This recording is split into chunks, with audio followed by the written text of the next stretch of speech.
و حیله‌گر و حقه‌باز.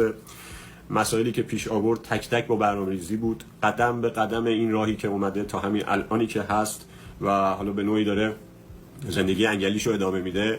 متاسفانه هزینه‌شو ماها داریم پرداخت میکنیم توسط یه سری تبلیغاتی که داریم به ایشون میدیم اشتباهاً. من فکر نمی کنم اگر از دوستانی که حالا دارن نگاه میکنن بیزینسی دارن، کسب و کاری که برای زحمت کشیده باشن، بخوان با این افراد کار بکنن، چون در نتیجه همیشون هم تعداد بیشماری از کسایی که فالوشون دارن توی تم شخصیتی هستن و مطمئناً کمکی به بیزینس هیچ کدوم از ماها نمیکنه. تنها کاری که ما میکنیم پولمون رو میریزیم دور و باعث میشیم یک دلغک با رفتارهای مشمئز کننده، اخلاقایی که واقعا در حد یک دختر یک بانوی ایرانی نیست بخواد بیاد و به قولی الگوی جوونا بشه. حالا من نمیدونم میثم عزیزم چرا نمیاد، اما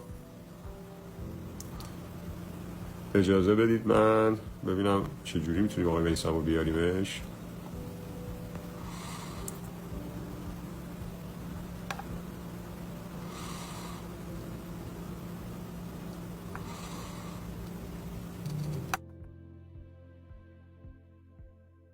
حالا اینوایت کردیم ببینیم چی. 10 دقیقه پیش از این چنل تلگرام این خانم برای من دوستانی مسیج فرستادن. میثم جان چون دوستان پیج شما رو ندارن نمیتونن بیان لایو شما رو. آره فقط فراموش نکن ذخیره کن چون نیازش داریم. حتما میثم جان خیلی خوشحالیم در خدمت شما هستیم. اول از همه که افتخاری آشنایی با شما، مرد بسیار بزرگ، مردی که واقعا از نظر انسانی ثابت شده ای برای ما، یک آتش نشان عزیزی که تمام زندگیشو برای خدمت به مردم گذاشته و سرشناس هستیم در شهر. خیلی دوستت دارم. بعدی در مورد میثم جان اینه که میثم جان از حمایتگران حیوانات زبون بستن و ده‌ها گربه ناقص رو متاسفانه خودشون توضیح میدن و دارن الان سفر. میثم جان بفرمایید، در خدمتیم قربان. بزرگواری عزیز، مرسی، سلامت باشی. اول از همه تو لایو بگم که چون کامنت ها هم بسته است یه سری به حال عرضم به حضورت که متاسفانه این چیزو دارن طرز فکر رو که اگر راجع به این مثلا برنامه صحبت میکنیم یا اولندش که قبلش بابت سر صورت داخل من عذرخواهی میکنم، چون خودت میدونی من تصادف بدی کردم، صورتم تمام بدنم میبینی دک و دهنم همه شکسته، به چشای قشنگ خودتون ببخشید. عرضم به حضور گل که الان صدای موزیک درسته اذیتتون نمیکنه؟ عالیه، صدای شما واضحه، صدای موزیک هم نیست. بسیار خیلی خوب. عرضم به حضور که پژمان جان ببین قبلش به فالوورات بگم به هر کسی که تو این لایو به هیچ عنوان من دوست دارم منو فالو بکنید، یعنی من همین تعداد فالووری که دارم اگر از یک دونه بالاتر رفت، یعنی من گذاشتم که فالو بکنن منو، یعنی همین تعدادی که قبل از لایو هست تا سالهای سال از طریق این لایو شما کسی اومد داخلش بیان بگن که بابت حاشیه به قول معروف اینجور مسائل ما این لایو رو گذاشتیم. میخوام خیلی‌ها فکر نکنن که ما به خاطر حاشیه یا فالوور گرفتن یا این داستانا این لایو رو گذاشتیم، چون اولش که اصلا شغل من این نیست، کارم فرق میکنه و خب اصلا نیازی به این ندارم. اگر می‌خواستم این کار رو بکنم از هزاران روش دیگه میشد انجام بدیم، ولی خب می‌خوام یه سری صحبت بکنم و تمام صحبت‌هایی که می‌کنیم با مدرک صحبت می‌کنیم ما، یعنی خارج از اون نیست و بعدش هم هر کسی که احساس کرد که مثلا در قبالش اچاف شده بیاد با مدرک با هم دیگه صحبت بکنیم. خب تا اینجاش که مشکلی نیست، درسته؟ بله بسیار عالی. و میگم من حقیقتا چون که صحبت‌های شما با مدارک بود دوست داشتم که حتما توی این لایو در کنارتون باشم. خب خودت میدونی دیگه از دوستان منی که حالا همدیگه تا حالا ندیدیم ولی توی فضای مجازی ارادت خاصی بهت دارم. نه به قول معروف به خاطر این برنامه نه صحبتی نه کوچکترین چیزی راجع به این برنامه می‌خوایم صحبت بکنیم، ولی یه سری چیزای دیگه هست که باید مشخص بشه. خب تا زمانی که چون یه سری چند تا پیام قبل از اینکه این لایو رو بذاریم برای من اومد گفتن که این خانم مشکل عصبی داره، در حقش اچاف نکنید، فشار عصبی بهش میاد، مشکلی براش ایجاد میشه. می‌خواستم بگم این مال زمانی هستش که یکی اگر مشکل عصبی داره یا به قول معروف بیماری داره، رفتاراش باعث نشه که به قول معروف در حق کسی دیگه اچاف بشه یا به قول معروف آسیبی به حیوانی یا به قول معروف به انسانی وارد بشه. وگرنه که ما اگر ایشون خودش به قول معروف چیز نمی‌کرد، ما رو تحریک نمی‌کرد، چون یه سری وایس هم هست برات میذارم. من قبلش تقریبا 30-40 تا وایس با هم دیگه با ایشون گذاشتیم و صحبت کردیم و خب اگر احساسم میکنه که من کوچکترین حرفش رو دارم جابجا عنوان میکنم وایسای منو بذاره، چون من کوچکترین حرفی رو جابجا نمیکنم که خدای نکرده بخوام مدیون ایشون بشیم. ایشون حتی اگر هر مشکلی هم داره، هر ایرادی داره، برای خودش هست، بنده مسئول درست کردن اخلاق ایشون نیستم. ولی خب من ساکن مشهد هستم و کاری نداشتیم تا یه جایی داشتیم برنامه نگاه میکردیم حالا تونتون رد می‌کردم. من خودم ببخشید عذرخواهی می‌کنم، تو رفیق من هستی، این برنامه سلیقه من نیستش. حالا قرار نیست همه سلیقه‌اش یه مدل باشه، ممکنه خیلی‌ها این برنامه رو دوست داشته باشن، خیلی‌ها دوست نداشته باشن، ولی خب دیگه برنامه‌ای که برای وقت گذرونی یا تفریح یا هر چیزی درست شده دیگه. حالا بیننده‌های خودش هم داره، خیلی‌ها دوستش دارن این برنامه رو. ولی داستان ما از اینجا شروع شد که ما تقریبا یه سری یک سال و نیمی هست که پیگیر یک خانومی هستیم، یه خانم یه آقا که دعانویس هستن. خب دعانویس هستن و رمال، یعنی فال میگیرن و دعا میدن و برای مردم. خب این کارو من تایید نمی‌کنم، ولی خب شاید خیلی‌ها دوست داشته باشن برن فال بگیرن، دعا بگیرن. این بخشش هم به ما هیچ ارتباطی نداره، نمیتونیم به کسی بگیم که آقا این کار درسته یا غلط. خیلی مدت بود، تقریبا 7 تا 8 تا دوستای خودم یه سری حیوان رو می آوردن پژمان جان برای ما یا برای خیلی از حامیای دیگه. توی مشهد خیلی داریم، آقای عباس دوستی خیلی از کامیه درسته، نه 1000 تومان پول میگیره از مردم، اینه علنی که بخواد درآمدزایی بکنه. یاسین باوی اینا اینجور آدمایی که پول نمیگیرن بابت این حیونا و خب می آوردن حیوانای هم دیگه. یک دیوانه سنگ رو می‌ریزه تو یک چاه که 100 تا عاقل نمیتونن بیرون بیارن. یعنی ایشون به خاطر مسائل خودشون، حالا احتیاج به همون حالا مسائلی که داره، میاد یه سری تبلیغاتو میکنه، خانواده‌شو داره درگیر میکنه، حیوانای زبون بسته رو این بلا رو سرشون آورده. ببین بحث من اصلا به قول شما این خانوم نیست، این خانوم پشیزی واسه من ارزش نداره که بخوام در موردش صحبت بکنم یا امثال این انگلا.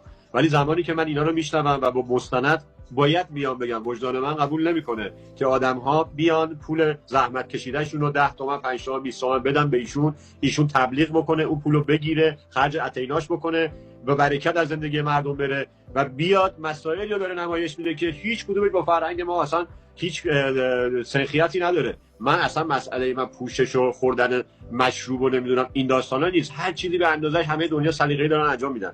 اینی که شما توی پلتفرمی هستی که ببخشید بنده هم در کنار شما بودم و من جلوی دوربین نبودم، داخل ویلا بودم، شما دنبال مواد داری میگردی اون بیرون و دوربین داره میگیرتت و پخش میشه 80 میلیون نفر فکر میکنن تو ویلا چه خبر بوده، در صورتی که کشوری که توش این فیلم برداری انجام شده کشور اسلامیه که با چارچوب اخلاقی و قانونی به هیچ عنوان نه مشروبی سرو میشد اونجا، نه اجازه مواد مخدری میدادن، حتی میگشتن زمان ورود. حالا اینا از موادی استفاده میکنن که قابل حمله، کوچیکه، بالاخره قرص متادون نمیدونم هر چی هست میتونن ببرن و بیارن. ولی این من توضیح می‌خواستم بدم این نبوده باشه که خدای نکرده خانواده‌ها فکر کنن که بقیه افراد اون ویلا هم خدای نکرده میدونستن یا در جریان این مسائل بودن یا اونجا همه این مسائل آزاد بود. به هیچ عنوان اونجا فکر میکنم اصلا جوری بود که مراقب و انتظاماتی که داشت از مدرسه بیشتر بود، یعنی در واقع به همه چی رسیدگی میشد. حالا خدای یک دو نفرم اینجوری توش در اومده دیگه. میخوام اینو بگم که مردم ما خدای نکرده فکرشون انحراف پیدا نکنه، همه چی اون اخلاقی قانونی بود.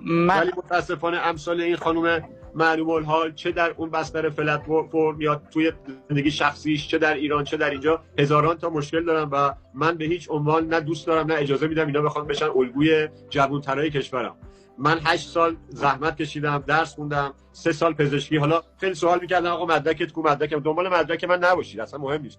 من چند روز پیش با مادرم صحبت کردم، گفتم عکس کارت دانشجوییمو یادگاری من همه رو نگه داشتم. 3 سال پزشکی که در ایران خوندم و بعد از ایران خارج شدم، پی اچ دی مو گرفتم، دکترای تغذیه‌مو خارج از ایران گرفتم. حالا مردم دنبال این آقا چی گرفتید؟ اصلا اینا رو ول کنید. زمانی که پشت یک تریبون دیدید یکی داره صحبت میکنه، انرژیشو بگیرید. اگر دیدید اون انرژی خوب نیست، برای خانواده‌ها خوب نیست، برای جوان‌ترا خوب نیست، برای بزرگترا خوب نیست و به قول شما کسی برای ارائه چیزی نداره، من از همین الان ازتون خواهش میکنم آنفالو کنید. نذارید این انگلا بیان برسن به یه جایی که تریبون داشته باشن و چنل تلگرام بزنن و ببخشید 10000 تا جوون زیر 18 سالو بیان اونجا شستشوی مغزیشون بدن و هدایتشون کنن به یه راه مزخرفی مثل خودشون. بنابراین من از همه دوستانم عذرخواهی میکنم اگر پرداختم به این مسئله من این شخص انگل نبود. منظور من امثالی مثل ایشون هستن که نه تنها به انسان‌ها بلکه به حیوانات زبون بسته هم رحم نمیکنن و این خیلی ناراحت کننده بود. میثم جان، امثالی مثل ایشون هستن که نه تنها به انسان‌ها ببخشید من صدا رو قطع کردم، مردم اذیت نشن. تا حدودی میتونم بگم صدا رو اینجا کم بکنن، چون که مال من نیست. من اگه زیاد بگم میگن بابا اگه چیزی پاشو برو بیرون. من 1-2 دقیقه دیگه کوتاه وقتتو بگیرم، بعد میرم پایین که دیگه شما صحبتتو بکنید. عرضم به حضور دیگه چند تا جایی می‌بینید چون دیدم برام فرستادن از بعد از اون چند تا بی‌احترامیای این خانم و اون به قول معروف همسرش، شال دوستش، هر کسی هست که به همه بی‌احترامی میکنن خیلی راحت، یعنی به زبون میارن. و این 4 تا بچه حالا بالای 18 ساله عقل دارن، شعور دارن، متوجه میشن. حالا بحث اونش نیست، ولی مثلا دیدم این آقای همسرش برمیگرده مثلا من چون آدما رو شخصیتاشون رو متوجه میشم، امیرحسین شما من نمیشناسمش، نه حتی یه پیام تو اینستا حالا به هم دادیم، فوق العاده من میبینم مشخصه. حالا تو اون آدم درست حسابیه، حداقل از لحاظ شخصیتی آدم درست حسابیه. به این بچه برمیگرده میگه، این همسرشون به این بچه میگه بچه سلمون. من یه جمله میخوام به اون آقا بگم، آدم بچه سلمون باشه عیبی نداره خب، ولی به قول معروف شرف به دنبال نشه کردن و کوبیدن و این داستانا نباشه. بچه سلمون بودن سگ شرف داره به این که دنبال حالا شغل دیجی عالی فوق العاده است، هنر داری بسیار عالیه، ان شاءالله که ترکیه که چی تو کل دنیا بشی نفر اول دیجی باعث افتخار ما. ولی مسخره کردن اینو که مثلا برگردی بگی بچه سلمون تو به ما نمیخوری، من نمیفهمم این چیزا رو. بیان اصلا تو مصاحبه‌ای که میگیرن مدام اینو مسخره میکنن. حالا کسایی که تمامشون تو برنامه بودن ایرادایی دارن، حتی خود شما تعارفم باهات ندارم، شما مثلا علیه السلام همه ما تو زندگیمون هزار تا مشکلات داریم، هزار تا اختلاف سلیقه داریم، ولی داریم سعی میکنیم درستش بکنیم، استانداردش بکنیم حداقل.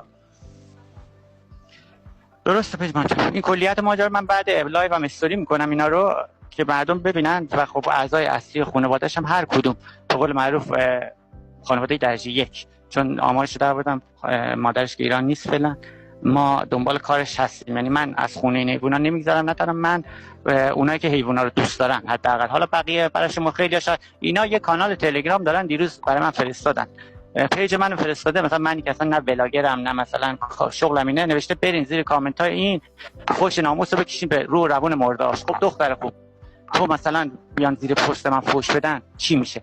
بند کمربند ناموس من با فوش از پشت تلفن شل نخواهد شد. شما هر چقدر فوش بدی، هر چقدر بی احترام میکنی، شخصیت خودتو میاری پایین، چیزی نداره. ولی کلا یک بحثی دارم با این افراد زیر 18 سال که این خانم الگوی راهشون قرار میدن نکنید. یعنی حتی اگر دوست دارید فالو کنید، دنبال کنید. من برعکس پژمان میگم مثلا دنبال کنید ببینین آخر عاقبت اینا رو ببینین، چون بالاخره تاش معلوم الحال میشن، مشخص میشه که چی میشه. اصلا فالو کنین انقدر بره بالا 1 میلیون 2 میلیون 5 میلیون بذارین ببینین آخر عاقبت اینا چه بلایی سرشون میاد که مثل توپ پاسکاری بشن بین مردم. من که میدونم بعد از مثلا این لایو میان منکر همه چی میشن. خون این گروه ها برای اونا برات مهمه، یکی از اعضای اصلی خانواده‌ت بفرست، من حتی تصویر لایو میگیرم، دوباره دکترم میارم بالا صحبت کنه، منکر بشه، بزنه زیرش بابت اینا و این مشکل ما حل بشه. این کلیت ماجرا بود. میثم جان خیلی محبت کردی، مرسی. واقعا اول از همه خودم که به نوع خودم بسیار متاسف شدم و متاثر شدم از بابت اتفاقایی که برای این گروه ها افتاده و ان شاءالله که به قول معروف گفتنی این مسائل زودتر حل بشه و دیگه نبینیم این حیوان آزاری رو در هیچ جای دنیا، چون واقعا اساسا آدم نمیدونه چی کار باید بکنه، چی باید بگه. آدمی که دروغ میگه، سگش زنده است میگه مرده. اون علیرضایی که اومدن استوری گذاشتن از دوست پسر قبلیش بود، هر چی گفته که تا الان درست در اومده متاسفانه و دیگه نمیخوام بپردازم به ایشون خیلی و ممنونم ازت وقت گذاشتی. فقط من دوست داشتم که این شرایط رو داشته باشیم که مردم بدونن با چه موجودی طرفن، که نه تنها به انسان بلکه به حیوانات بی‌آزار هم دشمنیش میرسه.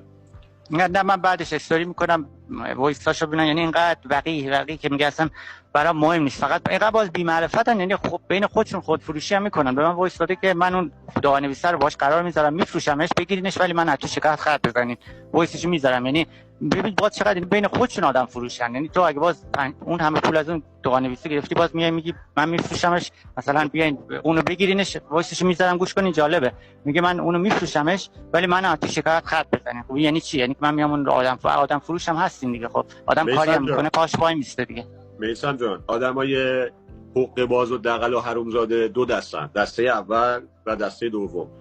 دو تا دسته هم شبیه همن، چون تعدادشون زیاد شده تو یه دسته جا نمیشن. ایشون هم همینطوره دیگه. درست میشه. اونم به قول معروف بذار یه چند وقتی بگذره، بذار فالو داشته باشنش، فکر نکنن که مثلا ما چرا شما مثلا 17 نفر دیگه شرکت میکنن، اگر کسی 1% به حرفای ما شرکت 17 نفر دیگه شرکت میکنن، چرا ما مثلا به این پرداختیم؟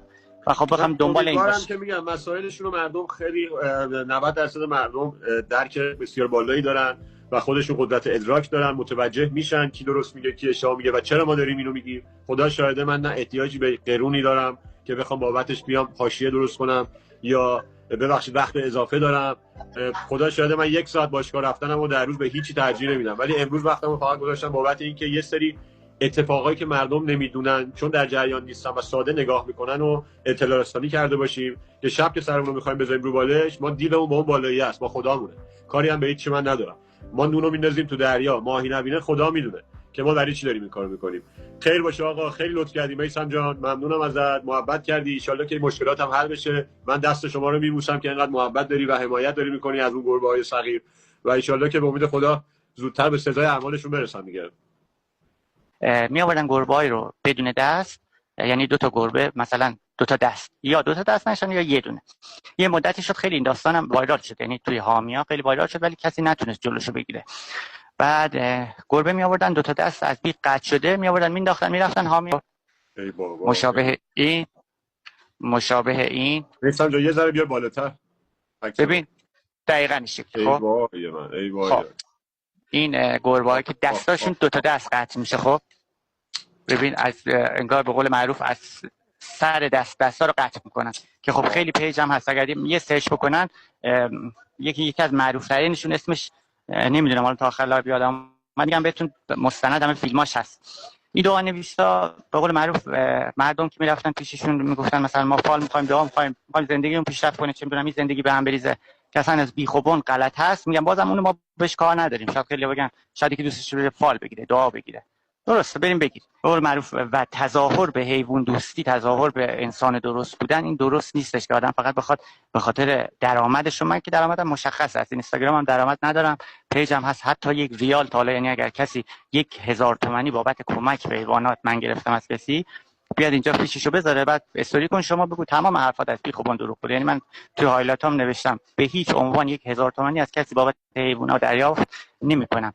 و خب تقریبا 2 سال 3 سالم از هر چی داشته باشم تو جیب خودم تا جایی که داشته باشم کمک می‌کنم، درمان می‌کنم. از یه جایی به بعد اگر نداشته باشم درمان نمی‌کنم، ولی پول از مردم نمیگیرم چون مسئولیت داره.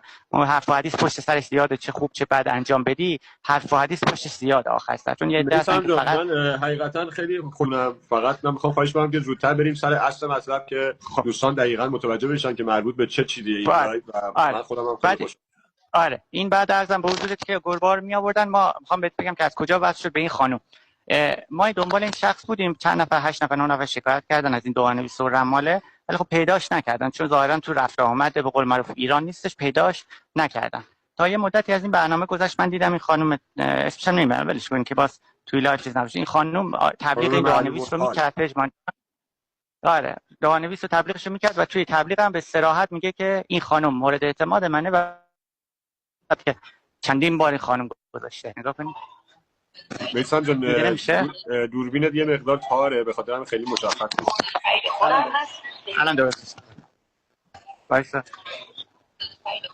ببینم. پژمان جان من اینو استوریش باشه استوریش بکن. آره دارم میبینم. من اینو استوریش میکنم. آره تو این تبلیغ میاد میگه این خانم فالگیر مورد اعتماد منه بریم پیشش. این همون خانومی که به بعضی از شرکت کننده ها مطلق مینداخت میگفت شما زیگیل تناسلی تبلیغ میکنین و دعانویس تبلیغ میکنین. الان داره من تا فیشای بانکی هم که این خانم براش پول ریخته شده دارم همه رو. بعد دیدم تبلیغ میکنه. من چند بار دوستانه بهش پیام دادم، پیامم هست استوری میکنم بعد این لایو بهش گفتم لطفا خواهش ازت دارم برای اینکه باز مشکلی برات ایجاد نشه تبلیغ این خانومو نکن، یعنی تبلیغ دعانویس نکن دیگه. اولاش خیلی دوستانه با من صحبت میکرد و الان وایساشو برات میذارم. به قول معروف داداشم میبست به ناف ما که سعی کن رضایت اینا رو بشه. 7 نفرن که شکایت کردن، الان مدارکش هم نشونت میدن. یعنی خانم معلوم الحال متاسفانه با این رمال دستشون توی کاسه بوده، ایشون تبلیغ این خانم رمال میکردن، خانم رمال هم برای جادو جنبل گربه ها رو میآوردن دست و پاشون میگه. آره این چیزی نیست که مال امروز باشه، 1 سال همه حامی حیوانات هم میدونن خودشون. میگه برین دست گربه بیارین، دست گربه سیاه، فقط هم سیاه. حالا تک و توکشون باز سیستمشون فرق میکنه، گربه رنگی هم باشه قبول میکنن، ولی این فقط میگفته گربه سیاه بیارین. من یه دعایی مینویسم برین به قول معروف چال بکنین که به اون خواستتون برسید.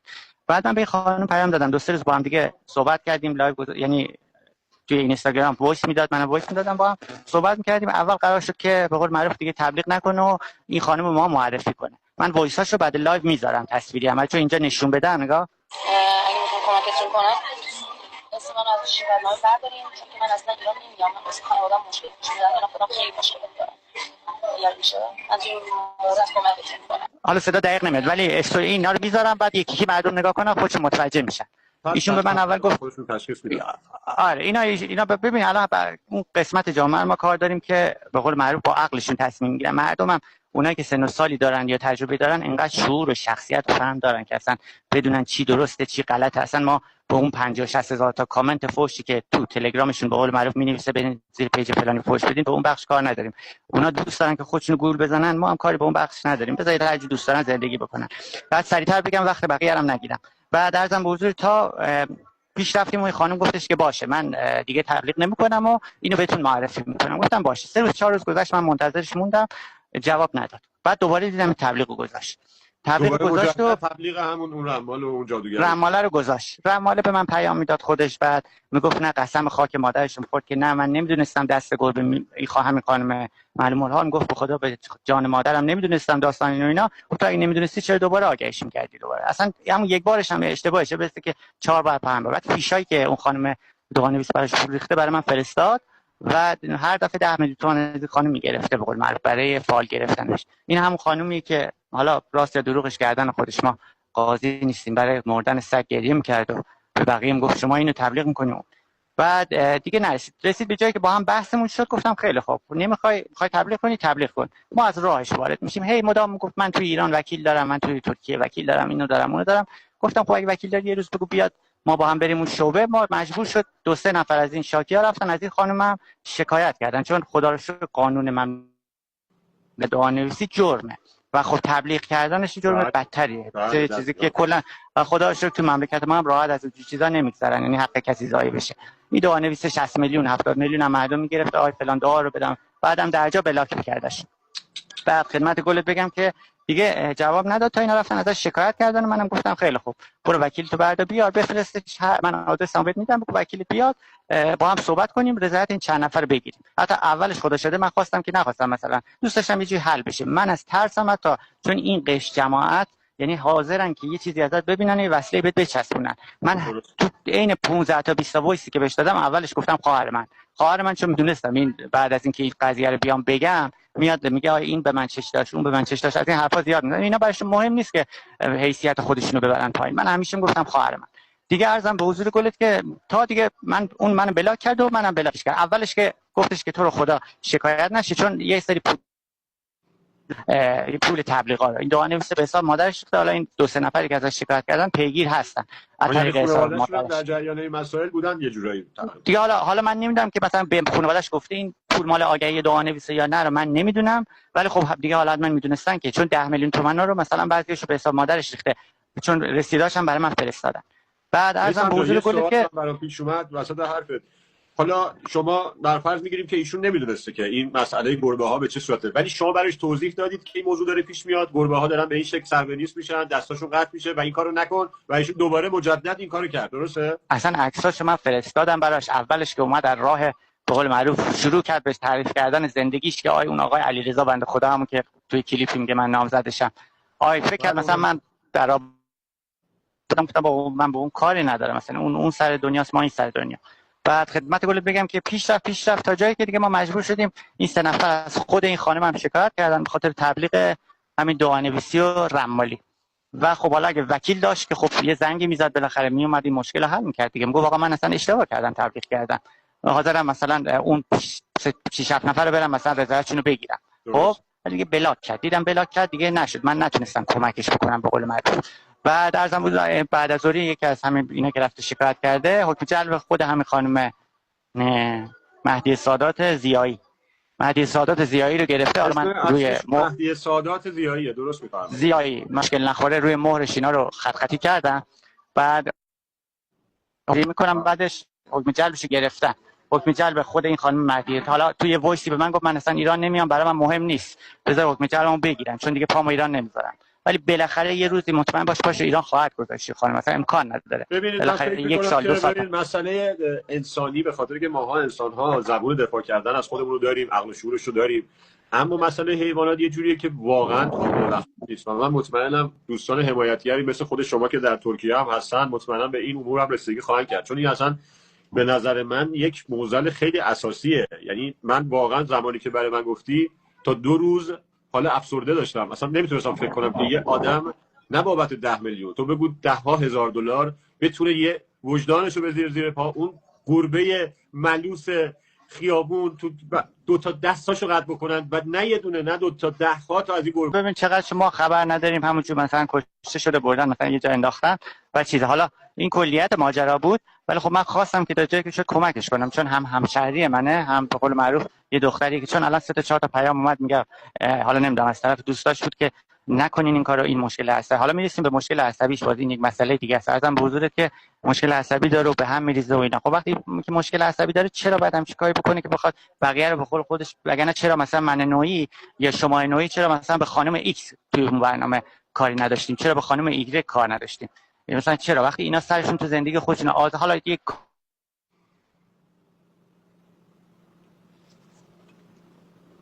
مثلا میگم این خانم، من تعجبم اینه که این خانم میومد به همین خانم ماهرخ، من دیدم توی قسمتی میگفت تو تبلیغ زندگی تناسلی میکنی. خب تو چون وقتی که تبلیغ میکنی تو 200,000 تا فالوور داری، 10 تاشون هم که برن پیش اون فالگیر کافیه دیگه، 5 تاشون این برای سر حیونا بیاد چه فایده داره آخه؟ این کلی. بعد تا رسید به یه جایی که خانم من پیام داد، گفتش که شما استوری تو دیدم، این خانم سال تقریبا 3 سال و نیم 4 سال پیش میرفته مطب دکتر، من اینم چیز کردم. اینا که میگم همش رو هر کدوم دوست داشت خانواده درجه 1 نه که دوست پسر قبلیشو بفرسته بیان، نه، خانواده درجه 1.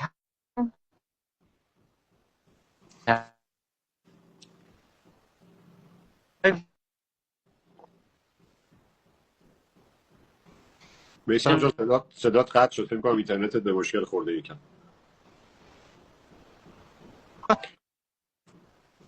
میسم عزیز صدات نمیاد. ببینید دوستان، متاسفانه تا صدای میسم جون برگرده، میسم جان صدات قطع شده بود.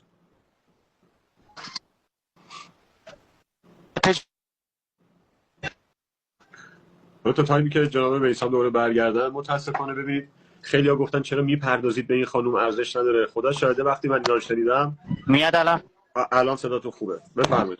بگو حرفت شما بگو. از خانواده درجه که شما قطع شدید. خانواده درجه که هر کدوم خواستن بیان تا بریم ببینیم که این خانم به قول معروف مشکل قانونیش به کجا میرسه. یه خانمی اومد به من گفت ایشون سال 3 سال و نیم 4 سال پیش میرفته توی مطب روانپزشک. من فامیل اون روانپزشکم خطی کردم که اینم استوری میکنم. به قول معروف ارتش زیر 18 سالش نریزن تو پیج بعد روانپزشک اونم زابرا بکنن. این اونجا میرفته به قول معروف برای چیز، این استعلام چیزشه، استعلام پیش اون روانپزشکی که میرفته. حالا من اینجا برعکس خونده میشه، من استوریش میکنم بعد اینا رو برای چیزه گواهی میشود خانم مهدی سعادت ضیایی به مدت 3 ماه از طریق فوق داره اصالت پزشکی میباشد. حالا اینو گرفته برای چی من نمیدونم، ولی دکتر ایکس داره برد تخصصی بیماری اعصاب و روان. بعد و زیرش هم نوشته جهت عبور 20 عدد داروی بوپنورفین بلا مانع است. و در ضمن وزیر منشی اون مطلب برای من کپیش فرستاد. بعد میرفته اونجا، حالا برای هر دلیل که اینا مثلا ایرادی نداره، خیلی شاید مریضی داشته باشن، مشکل داشته باشن، ایرادی نداره، ولی میگم زمانی که یکی مریضی رو داره باید بشینه سر زندگیش دیگه، چرا آزار به این اون برسونه؟ ما بحثمون اینه، وگرنه که من مگه خودم مثلا کم ایراد دارم یا مثلا شما کم ایراد داری، یا مثلا ما الان خیلی آدم علیه السلامی هستیم یا مثلا خیلی بدون مشکل هستیم؟ نه، شاید من نوعی هم 1000 تا مشکل مثل ایشون داشته باشم، ولی خب آزارم رو نمیذارم به کسی برسه دیگه. من بحثم اینه. و شما که مشکل مثلا چیز داری، مشکل اعصاب روان داری، چرا می آزار به این حیونا میرسه تبلیغ میکنی؟ یک بار بهت گفتیم نکن دیگه، برای 10 میلیون تومان. خب تو اگه میومدی همونو میگفتی، حامیه مثلا 5 تا 10 میلیون تومان جمع میکردن بهت میدادن، ولی تبلیغ نمیکردی. نه تنها این خانم‌ها، الان 3 تا 4 تا بلاگر دیگه هم هستن دارن تبلیغ اینو میکنن، ما پیگیرش هستیم. نه تا این یعنی این یه مورد نیست که فکر کنی الان این یه نفره فقط. به قول معروف داریم اون بلاگرای دیگه، چون تو ایران جرم هستن. حالا اونایی که بیرونن میگه الان این خانم من وایساشو میذارم بعد از این، به قول معروف گفت اصلا برام مهم نیست برید شکایت کنید، ولی دارم به مستقیم میگم خانم من میدونم بعد به قول میای 1000 دلیل و چیز میاری، ولی فقط حرف حدیثم با اون افراد زیر 18 سالیه که دارن زندگی اینو میذارن سلوحه کارشون، اصلا فایده نداره. چرا مثلا من میگم این همه آدم حسابی داریم، عیب نداره فالو کنین، ولی مثلا آدمای درست حسابی، مثلا منم نه امثال من که هیچ هنری ندارم، من خودم میگم مثلا چرا بیان منو فالو کنین، من چیزی برای ارائه ندارم. آدمای زیادی داریم، من مثلا لیلا بلوکات مثلا میدیدم میره کار خیریه میکنه، مثلا هلیا حسینی رو داریم خیلی خاصی هم بهشون دارم و دوستان خیلی خوبم هستن. میدونم مثلا من دیدم نخبه داریم، هلیا حسینی پیجش چه میدونم 20000 تا داره، مثلا پلاگرای غیر مثلا که ایران نیستن نباتو من دیدم، چه میدونم مریم میرزاخانی، اینا رو فالو کنین. نه امثال من، مثلا من اینا چی دارم، چه نکته مثبتی دارم برای شما که بیان من پیج منو مثلا فالو کنید چی بشه؟ من همینه بحثم، وگرنه که اصلا کار پیدا نداریم، مثلا برنامه خوب یا بدش